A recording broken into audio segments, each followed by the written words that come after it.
الحمد لله كفى وسلام على عباده الذين اصطفى أما بعد فأعوذ بالله من الشيطان الرجيم بسم الله الرحمن الرحيم ولله على الناس حج البيت من استطاع إليه سبيلا وقال النبي صلى الله عليه وسلم العمرة إلى العمرة كفارة لما بينهما والحج المبرور ليس له جزاء إلا الجنة أو كما قال النبي صلى الله عليه وسلم صدق الله العظيم وصدق رسوله النبي الكريم ونحن على ذلك لمن الشاهدين والشاكرين والحمد لله رب العالمين سبحانك لا علم لنا إلا ما علمتنا إنك أنت العليم الحكيم رب اشرح لي صدري ويسر لي أمري واحلل عقدة من لساني يفقه قولي وبك نستعين يا مستعان اللهم صل على سيدنا محمد اللهم صل عليه وسلم وأذهب حزن قلبي في الدنيا والآخرة يا رب صل وسلم دائما أبدا على حبيبك خير الخلق كله الحمد لله الحمد لله الحمد لله আল্লাহ রাব্বুল আলামিনের শুকর আদায় করছি যিনি আমাদের রব, যিনি আমাদের স্রষ্টা, যিনি আমাদেরকে শ্রেষ্ঠ নবী, শ্রেষ্ঠ কিতাব দিয়েছেন, শ্রেষ্ঠ কিবলা দান করেছেন। আমাদের জন্য পৃথিবীর সর্বপ্রথম গৃহ নির্মাণ করেছেন এবং সেই ঘরের হজকে সামর্থ্যবান ব্যক্তিদের উপরে ফরজ করেছেন। হৃদয়ের অবর্ণনীয় টান আকর্ষণ নসিব করেছেন। আল্লাহ রাব্বুল আলামিনের সেই ঘরে যাওয়ার নিয়ম তিনি চালু রেখেছেন। আজকের জুমার নামাজে আসারও তৌফিক দিয়েছেন। সকল নিয়ামতের উপলব্ধি নিয়ে শুকর আদায় করে বলি আলহামদুলিল্লাহ। পবিত্র কোরআনে হাকিমের সূরাত আলে ইমরানের আয়াতে কারিমার অংশ বিশেষ তেলাওয়াত করার সৌভাগ্য হয়েছে। একটি সহিহ হাদিস আপনাদের সামনে পাঠ করার সৌভাগ্য হয়েছে। তেলাওয়াতকৃত আয়াতে কারিমা পঠিত হাদিসকে সামনে রেখে হজের বিষয়ের উপরে কিছু জরুরি কথা আপনাদের সামনে আলোচনা করার চেষ্টা করবে ইনশাআল্লাহ। মহান রব্বে কারীম যেন আমাকে নির্দিষ্ট বিষয়ের উপরে দলিল প্রমাণ ভিত্তিক ইখলাসপূর্ণ ভালোবাসা ও মহব্বত নিয়ে আপনাদের সামনে কথা বলার তৌফিক দান করেন। আমাদের সকলকে সেই কথাগুলো অনুযায়ী আমল করার তৌফিক নসিব করেন, আমিন। পবিত্র কোরআনে হাকিমে আল্লাহ রাব্বুল আলামিন হজ সম্পর্কে আলোচনা করেছেন। হজ এই শব্দটি কোরআনে দুইভাবে বর্ণিত আছে। পবিত্র কোরআনে হাকিমে হজ শব্দ দুইভাবে বর্ণিত আছে। এক, হার নিচে জেদ দিয়ে হিজ্জুন, যেমন আল্লাহ তাআলা ইরশাদ করেন ওয়ালিল্লাহি আলান নাসি হিজ্জুল বাইতি মান ইসতাতা ইলাইহি সাবিলা। হার উপরে জবর দিয়ে বর্ণিত আছে, যেমন আল্লাহ তাআলা বলেন আল হাজ্জু আশহুরুম মা'লুমাত। অন্য জায়গায় বলেন ওয়া আতিম্মুল হাজ্জা ওয়াল উমরাতা লিল্লাহ।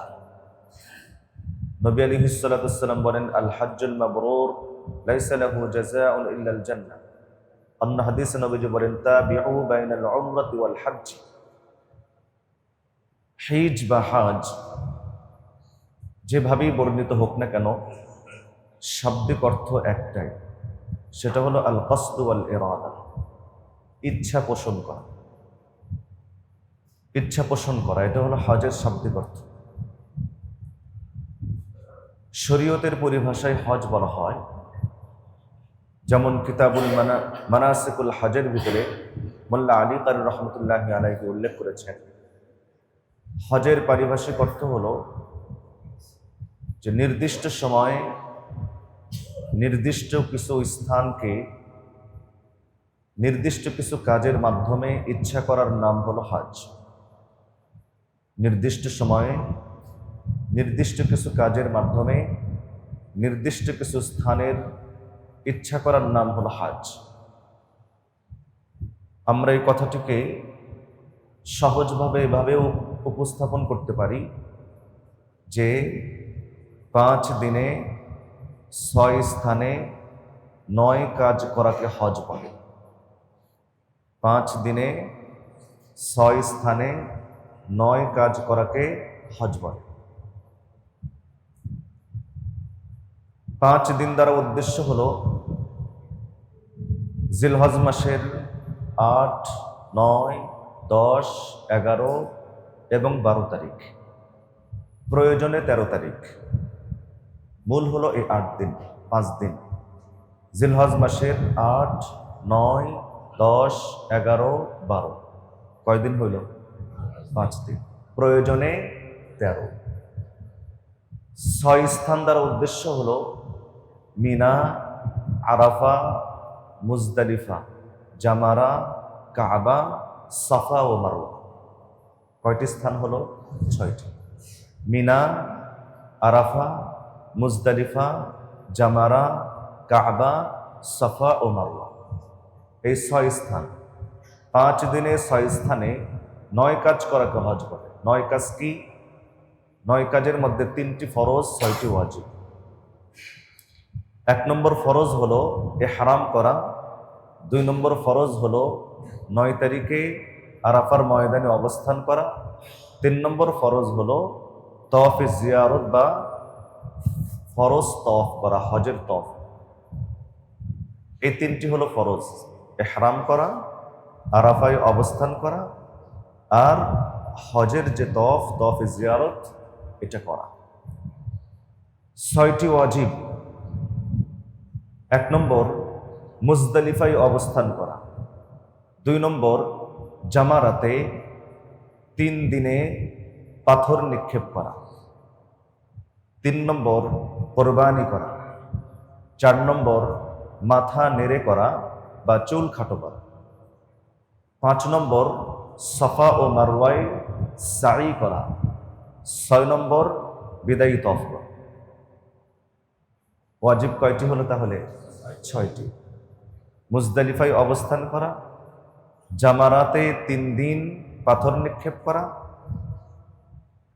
তারপরে কোরবানি করা, 4 নম্বর মাথা নেড়ে করা বা চুল খাটো করা, 5 নম্বর সাফা মারওয়াতে সাই করা, 6 নম্বর হলো বিদায়ী তওয়াফ করা।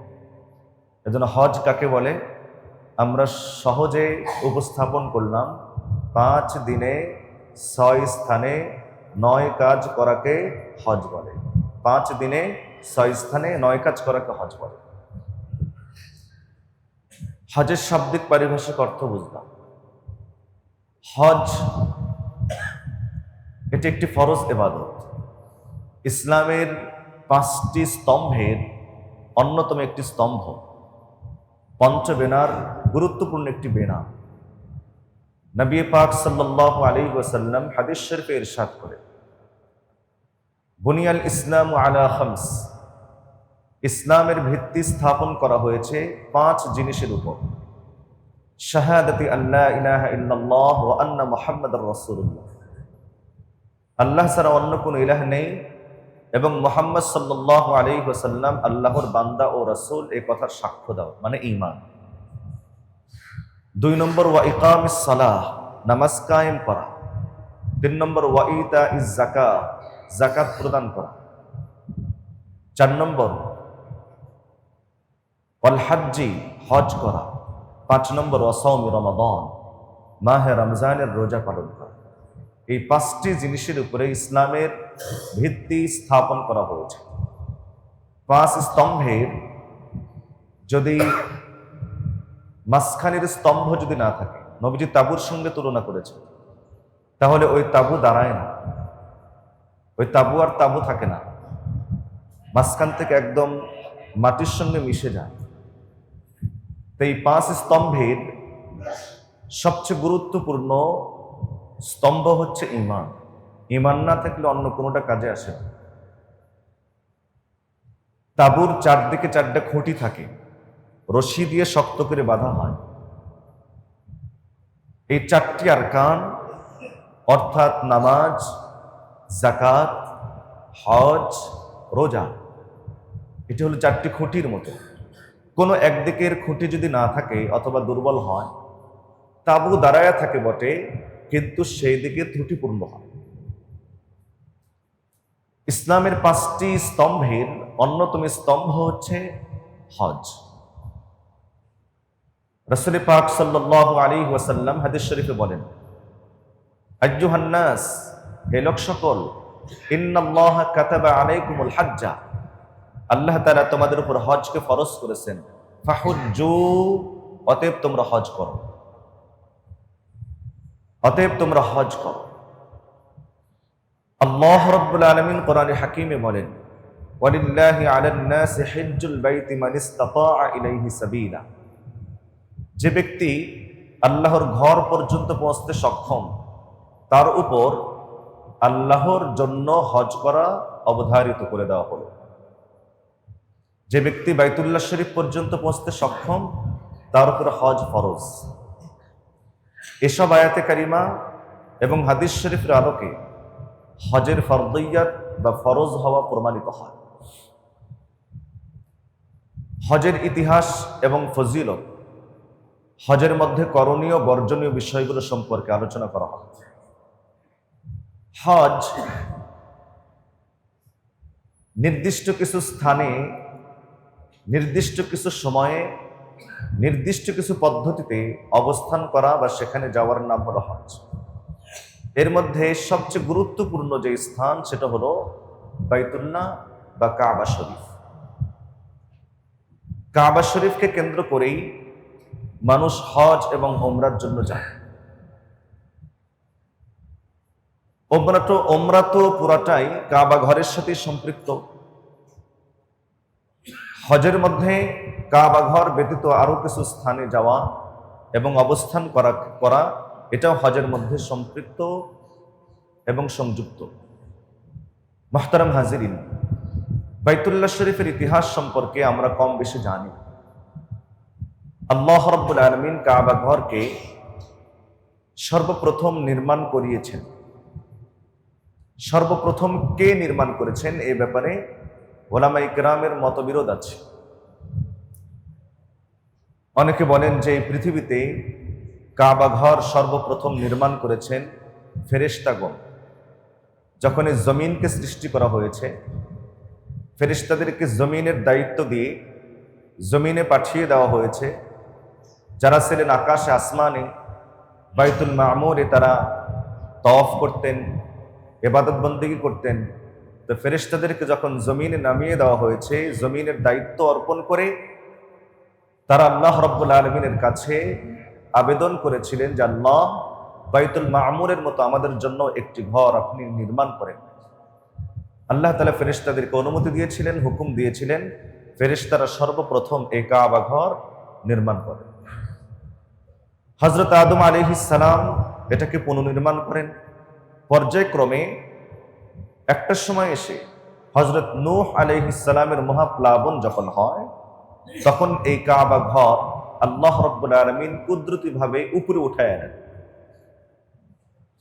পরবর্তীতে কাবা ঘরটি যেখানে অবস্থিত, এখানে মাটি এবং বালু দিয়ে একটা টিলার মতো হয়ে যায়।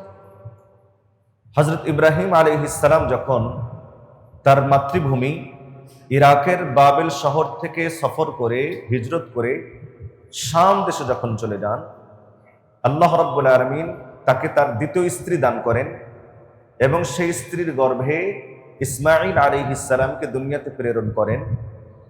মহান রব্বে কারীম হযরত ইব্রাহিম আলাইহিস সালামকে নির্দেশ করেন যে আপনি আপনার স্ত্রী এবং সন্তানকে নিয়ে ওই স্থানে রেখে আসুন যেখানে আমার পক্ষ থেকে আদেশ হয়। পথ দেখানোর জন্য, রাহবারি করার জন্য হযরত জিবরিল আলাইহিস সালামকে আল্লাহ রাব্বুল আলামিন প্রেরণ করলেন। জিবরিল আলাইহিস সালাম শাম দেশ থেকে, সিরিয়া থেকে হযরত ইব্রাহিম আলাইহিস সালামকে, হাজেরা আলাইহিস সালামকে এবং ইসমাইল আলাইহিস সালামকে সঙ্গে করে নিয়ে এই চারজনের কাফেলা। পথ প্রদর্শক হচ্ছেন হযরতে জিবরিল আলাইহিস সালাম, আর সঙ্গে আছেন হযরতে ইব্রাহিম, ইসমাইল এবং হযরতে হাজেরা আলাইহিমুস সালাম। শাম থেকে মক্কা অভিমুখে রওনা হওয়ার পর যেখানে কোনো সবুজ শ্যামল বস্তি সামনে এসেছে, যেখানে মানুষের জীবন ধারণের জন্য প্রয়োজনীয় আসবাবপত্রগুলো প্রস্তুত, মানুষেরা যেখানে বসবাস করে, ইব্রাহিম আলাইহিস সালাম এরকম কোনো টিলা, এরকম কোনো বস্তিতে যখন এসেছেন, জিবরিল আলাইহিস সালামকে জিজ্ঞাসা করেছেন যে, ভাই জিবরাইল, আমার স্ত্রী এবং সন্তানকে রেখে যাওয়ার নির্দেশ কি এই স্থানে? জিবরিল আলাইহিস সালাম বলেছেন, না, এখানে নয়, বরং সামনে চলতে থাকুন। দীর্ঘ পথ অতিক্রম করার পরে চারদিকে পাহাড়ে ঘেরা একটু নিচু ভূমি, যেখানে শুধু ঝাউ গাছ এবং কিছু বাবুল গাছ ছিল, বাবলা গাছ ছিল। এই বাবুল গাছ এবং ঝাউ গাছ, যেগুলো আসলে মানুষের কাজে খুব বেশি উপকারে আসে না, এরকম কিছু গাছ ছিল। মাঝখানে একটা টিলা ছিল। ইব্রাহিম আলাইহিস সালাম লক্ষ্য করলেন যে এই স্থানটা একটু অন্যরকম মনে হচ্ছে। তিনি তার নবুয়তির আলোকে দৃষ্টিতে দেখতে পাচ্ছিলেন যে এখানে আসমান থেকে একটা নূরের ঝলক পড়তেছে। ইব্রাহিম আলাইহিস সালাম হযরত জিবরিলকে বললেন, ভাই জিবরাইল, আমার পরিবারকে রেখে যাওয়ার নির্দেশ কি এখানেই? জিবরিল আলাইহিস সালাম হ্যাঁ সূচক জবাব দিলেন। হযরত হাজেরা এবং হযরত ইসমাইল আলাইহিস সালামকে ইব্রাহিম আলাইহিস সালাম এখানে রাখলেন। একটা মশকের ভিতরে সামান্য পরিমাণ পানি আর ছোট্ট একটা ব্যাগের মধ্যে কিছু খেজুর দিলেন। কোরবানির ইতিহাস পরে বলবো, আমি বাইতুল্লাহ নির্মাণের ইতিহাস বলছি।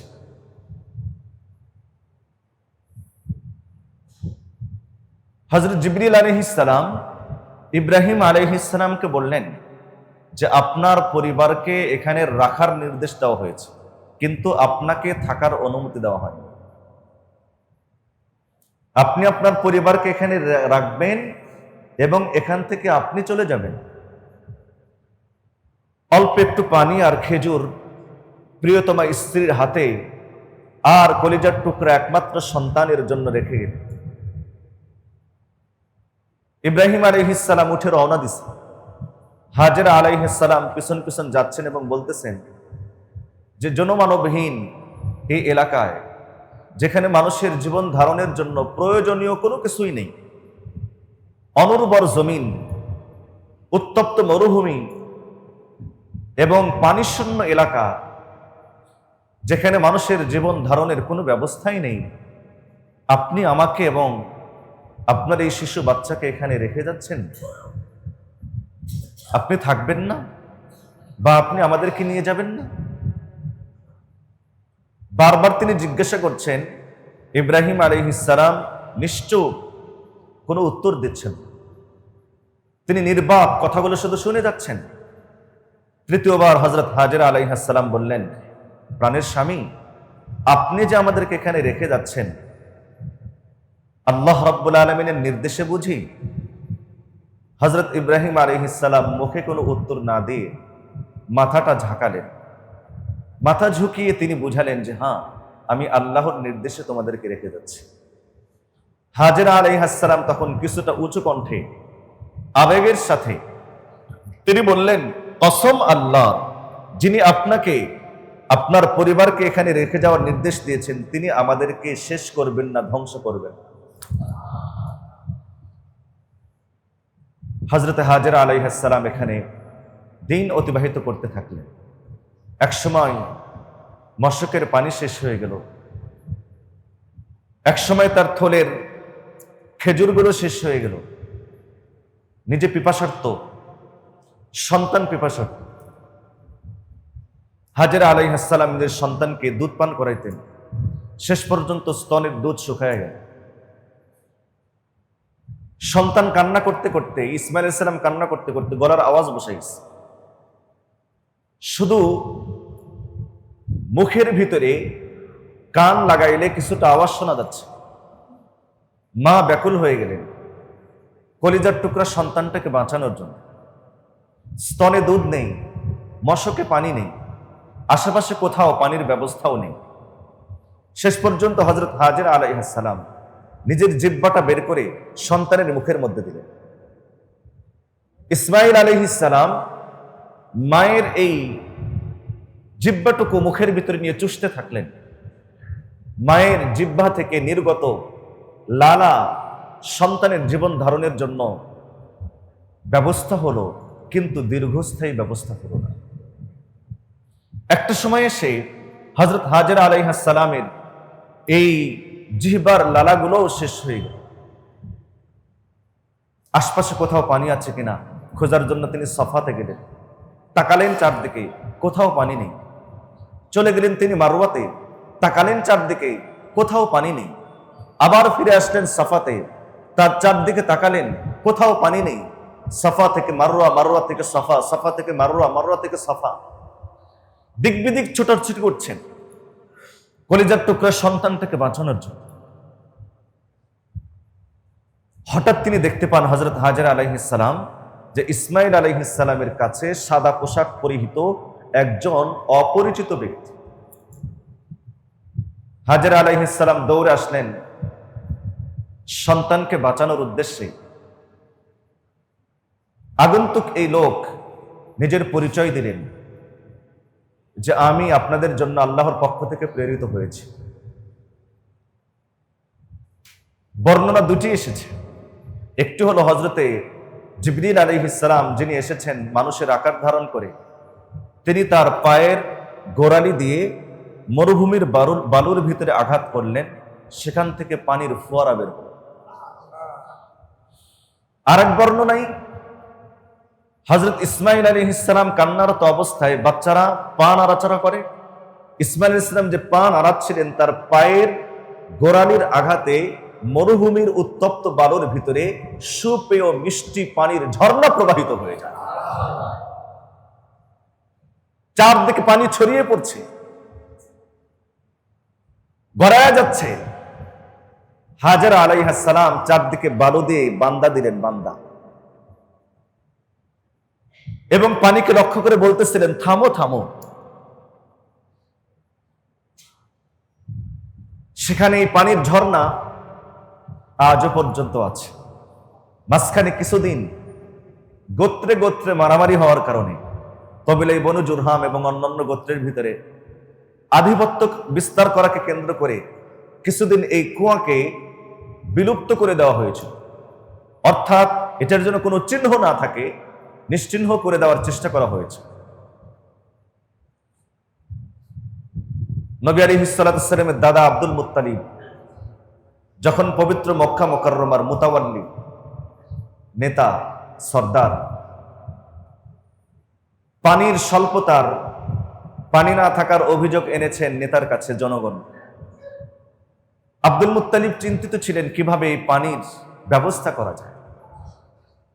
আল্লাহ রাব্বুল আলামিন তাকে পরপর 3 দিন স্বপ্ন দেখালেন, জায়গা নির্দিষ্ট করলেন, বললেন যে এই বালু খোঁড়ো, এখানে তুমি পানির ঝর্ণা পাবা। আব্দুল মুত্তালিব 3 দিন স্বপ্ন দেখার পর ছেলেদেরকে এবং অনুসারীদেরকে বললেন, তোমরা আমার সঙ্গে চলো, আমরা পানির ঝর্ণা বের করতে পারবো। লোকেরা উত্তরে বলে যে মরুভূমির ভিতরে বালু খুঁড়ে, মাটি খুঁড়ে সেখান থেকে পানি বের করা এটা কাল্পনিক ছাড়া আর কিছু না। খাজা আব্দুল মুত্তালিব তখন একাই রওনা করেছেন। তার বড় ছেলের নাম ছিল হারেস। হারেস তখন বাবার সঙ্গ দিলেন। বাবার সঙ্গে দুজন মিলে মাটি খনন করতেছিলেন। কিছু দূর নিচে যাওয়ার পরে সেখান থেকে পানির ফোয়ারা আবার বের হয়।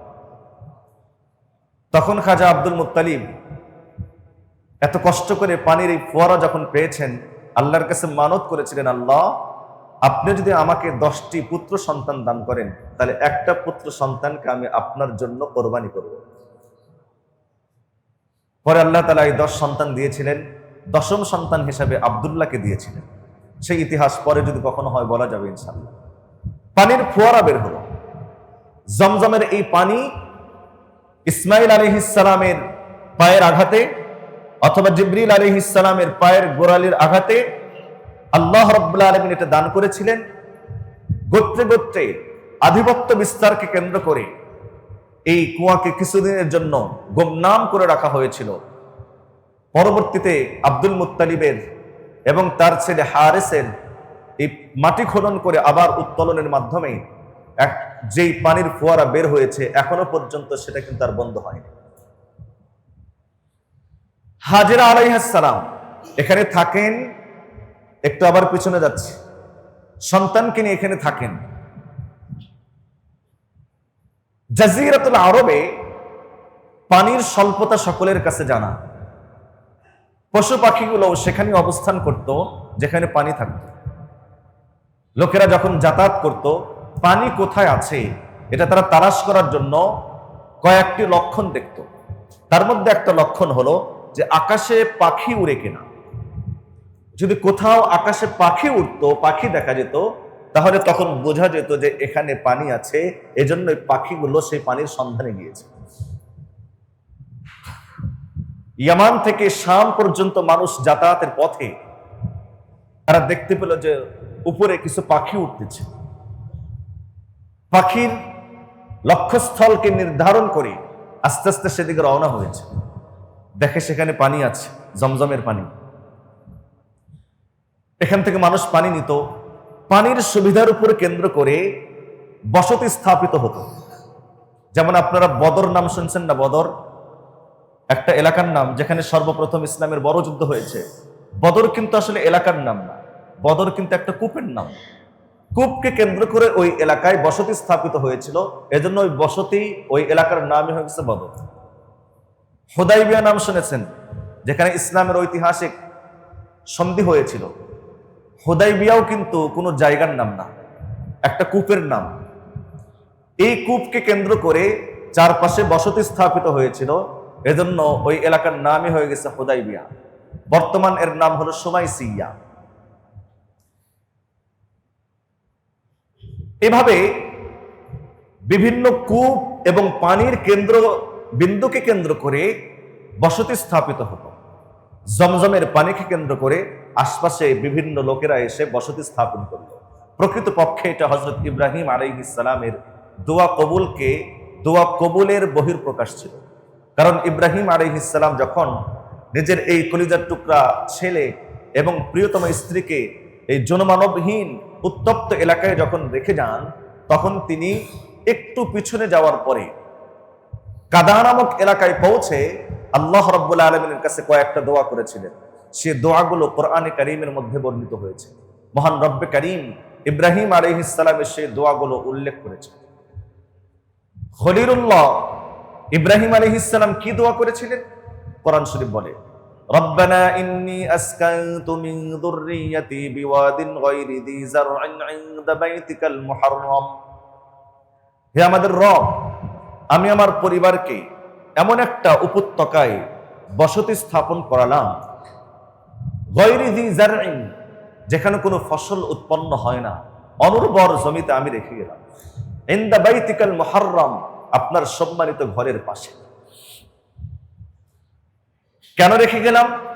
রব্বানা লিয়ুকিমুস সালাতা ফাজআল আফইদাতাম মিনান নাসি তাহবি ইলাইহিম ওয়ারযুকহুম মিনাস সামারাতি লাআল্লাহুম ইয়াশকুরুন। আমাদের রব, আমি আমার পরিবারকে এখানে এজন্য রেখে গেলাম যেন তারা নামাজ কায়েম করে। ফাজআল আফইদাতাম মিনান নাস তাহবি ইলাইহিম, আপনি কিছু মানুষের অন্তরকে এদের দিকে ধাপিত করে দেন, আকর্ষণ পয়দা করে দেন, তাদের দিকে আকৃষ্ট করে দেন, যাতে করে তারাও এখানে এসে তাদের পাশে বসতি স্থাপন করতে পারে। ওয়ারযুকহুম মিনাস সামারাত, আর আপনি তাদেরকে ফল ফ্রুট রিজিক হিসেবে দান করুন। লাআল্লাহুম ইয়াশকুরুন, এতে করে তারা শুকর আদায় করতে পারবে। এরপর ইব্রাহিম আলাইহিস সালামের আরো দোয়া বর্ণিত আছে, রব্বানা ইন্নাকা তা'লামু মা নুখফি ওয়া মা নু'লিন ওয়া মা ইয়াখফা 'আলাল্লাহি মিন শাইইন ফিল আরদি ওয়ালা ফিস সামা। এরপর তার আরো অনেক দোয়া বর্ণিত আছে।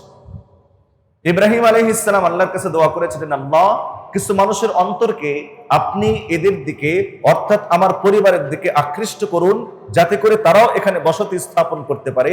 ইব্রাহিম আলাইহিস সালামের এই দোয়ার ফসল হলো যে সেখানে জমজমের পানি উৎপন্ন করে দিলেন।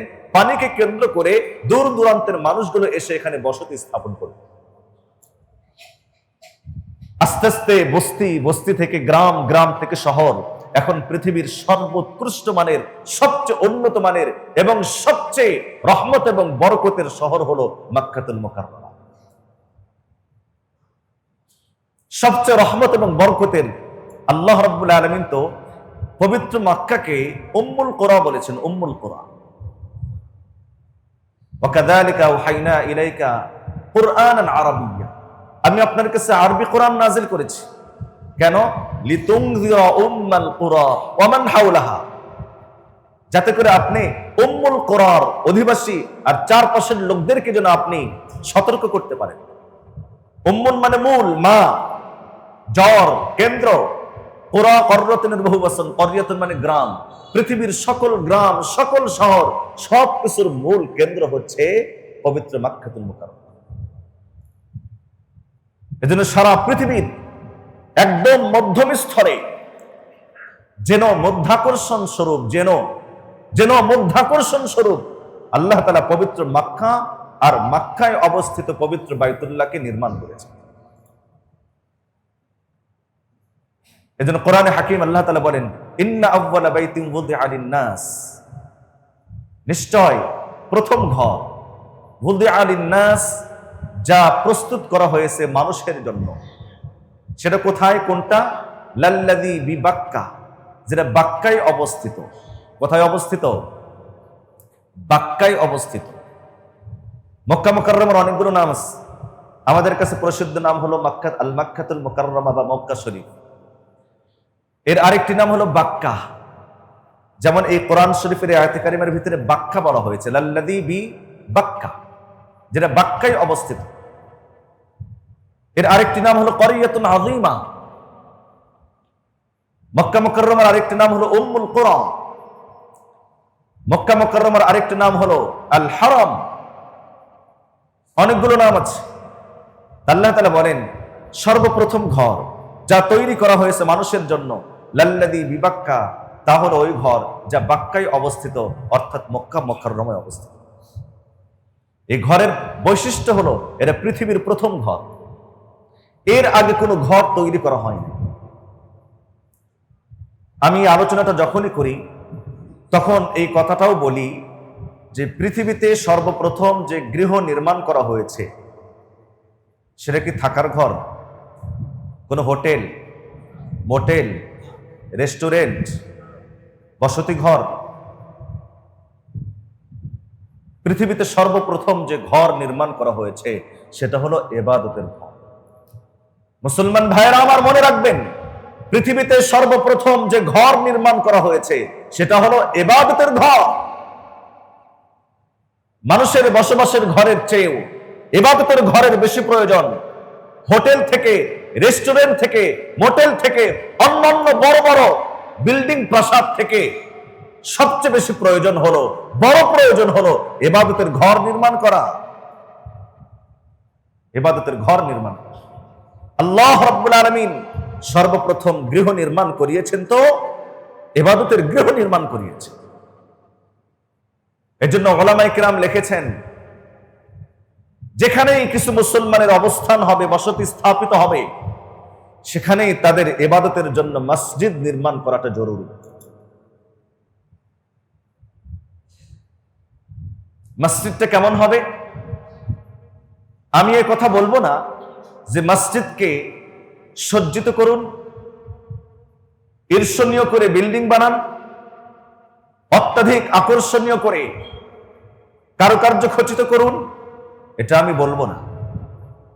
তবে উলামায়ে কেরাম যেটা বলেছেন সেটা অবশ্যই বলবো যে আমার ঘর যেমন আমার ঘরের থেকে যেন আল্লাহর ঘরটা বেশি ভালো হয়, সুন্দর হয়।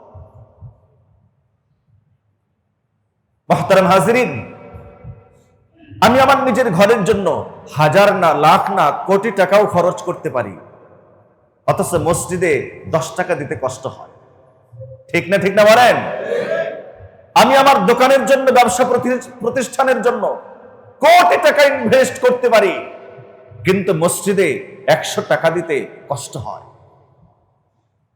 আমি আমার ঘরের এসি, ফ্যান এবং অন্যান্য কারুকার্য খচিত করে সৌন্দর্যমণ্ডিত করতে পারি এবং লাখ কোটি টাকা খরচ করতে পারি, মসজিদে একটা ফ্যান দান করতে আমার কষ্ট হয়। পার্থক্য কি? আমার ঈমান এতটুকু দুর্বল, এতটা দুর্বল যে আমার ঈমান আমার ঘরের চেয়ে ইবাদতের ঘরটাকে সুন্দর করার পিছনে খরচ করতে উদ্বুদ্ধ, উৎসাহিত করছে না। মুসলমান ভাইয়েরা আমার এই মসজিদে এই মুহূর্তে আপনারা বিভিন্ন এলাকার মানুষ আছেন, আপনাদের কাছে অনুরোধ জানাচ্ছি, মনে রাখবেন, নিজের ঘরের জন্য খরচ করা যেমন আপনার দায়িত্ব, আল্লাহর ঘরের জন্য খরচ করাও ঠিক অনুরূপ আপনার উপরে দায়িত্ব, কর্তব্য। যদি আমি আমার ঘরের জন্য 100 টাকা খরচ করি, আমার আল্লাহর ঘরের জন্য 100 টাকা খরচ করব কমপক্ষে। এবং নিজের ঘরের জন্য খরচ করাকে যেমন দায়িত্ব মনে করে করি, অনুগ্রহ নয়, ঠিক এমনি ভাবে আল্লাহর ঘরের জন্য খরচ করব অনুগ্রহ মনে করে নয়, কি মনে করে? দায়িত্ব মনে করে। আল্লাহ তাআলা বোঝার তৌফিক দান করে।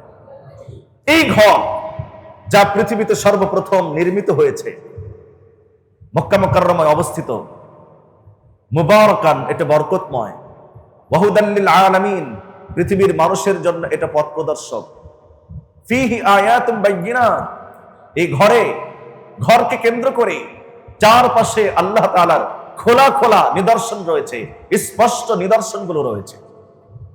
মাকাম ইব্রাহিম, বিশেষভাবে মাকাম ইব্রাহিম, এই বক্তব্যগুলো আল্লাহ তাআলার। মাকাম ইব্রাহিম, বিশেষভাবে মাকাম ইব্রাহিম। আমান দাখালাহু কানা আমিনা, যে এই এরিয়ায় প্রবেশ করে সে নিরাপদ হয়ে যায়।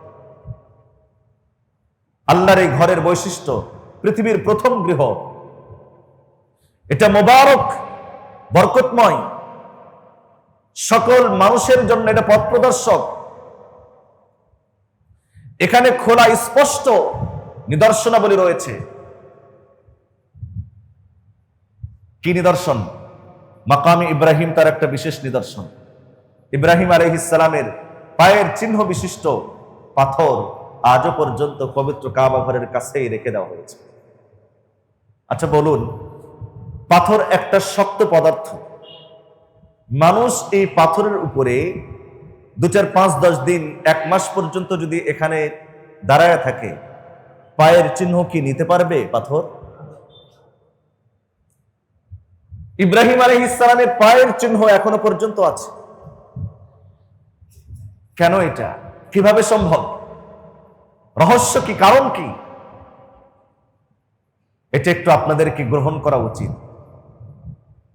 এই পাথর আল্লাহ রাব্বুল আলামিনের কাছে আবেদন করেছিলেন, রব্বে কারীম, আপনার খলিলকে দিয়ে আপনি আপনার ঘর নির্মাণ করাচ্ছেন, তার প্রয়োজনে আপনি আমাকে পেশ করেন, আর ইব্রাহিম আলাইহিস সালামের পায়ের চিহ্নটাকে আমার বুকে ধারণ করার সুযোগটা করে দেন। পাথরের সেই আবেদন আল্লাহ তাআলা কবুল করেছেন।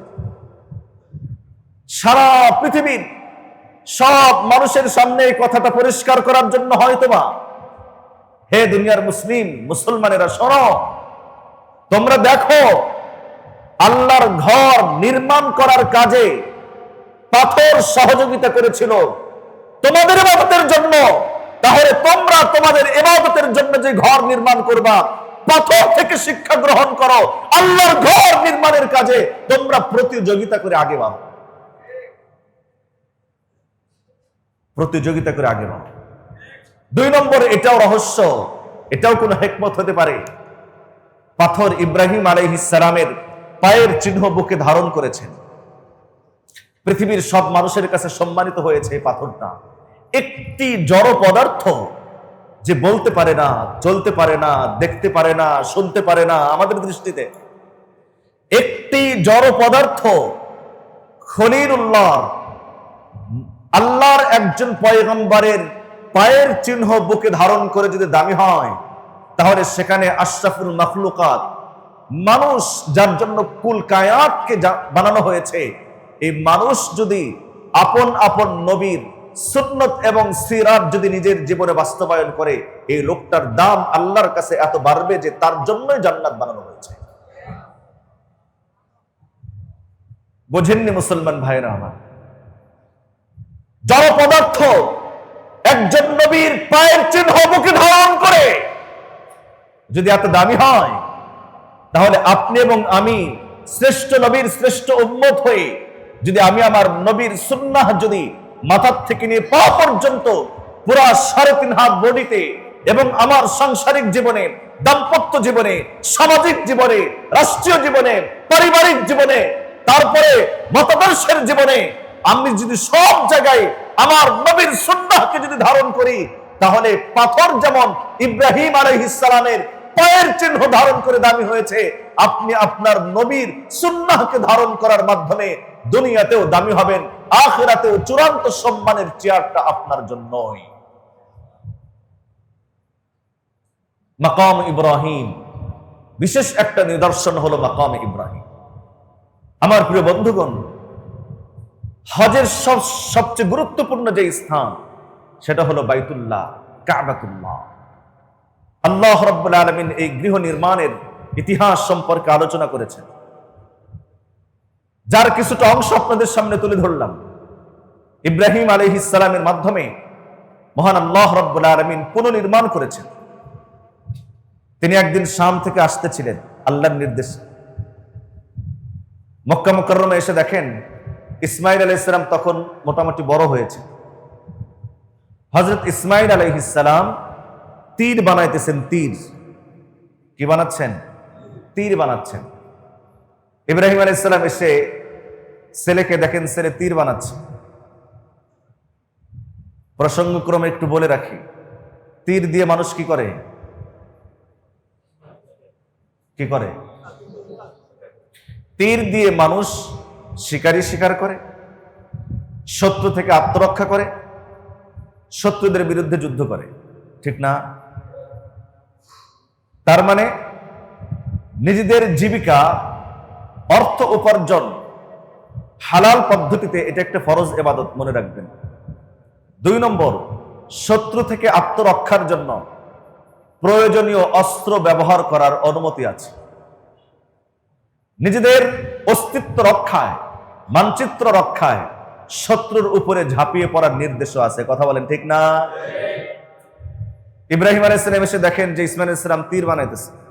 ছেলে বাবাকে দেখেই বাবাকে বরণ করার জন্য, ইস্তেকবাল করার জন্য তিনি আগায় গেছে। বললেন যে, ছেলে আমার, পুত্র আমার, আল্লাহ রাব্বুল আলামিনের ঘর আছে এই এরিয়ায়। আল্লাহ তাআলা নির্দেশ দিয়েছেন আমাকে এটাকে নির্মাণ করার জন্য, পুনর্নির্মাণ করার জন্য।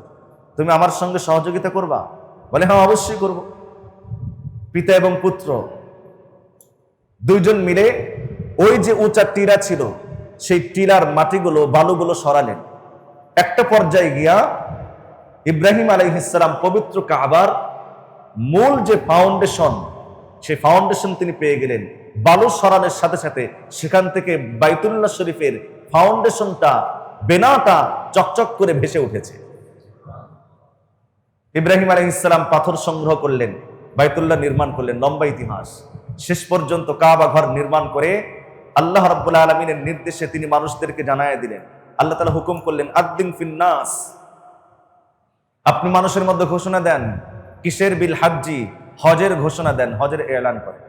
আপনারা দেখবেন পবিত্র কাবা শরীফের পূর্ব দিকে আপনার একটা বিশাল বড় পাহাড় আছে, যে পাহাড়ের গাত্রের সাথে নবী আলাইহিস সালাতু ওয়াস সালামের ঘর বাড়ি, যেখানে নবীদের জন্ম হয়েছে। এই বিশাল বড় পাহাড়কে জাবালে আবু কুবাইস বলে। এই আবু কুবাইস পাহাড়ের উপরে উঠে হযরত ইব্রাহিম আলাইহিস সালাম আল্লাহর এই নির্দেশ পালন করলেন। আল্লাহ তাআলা বলেছেন যে আপনি হজের ঘোষণা দেন।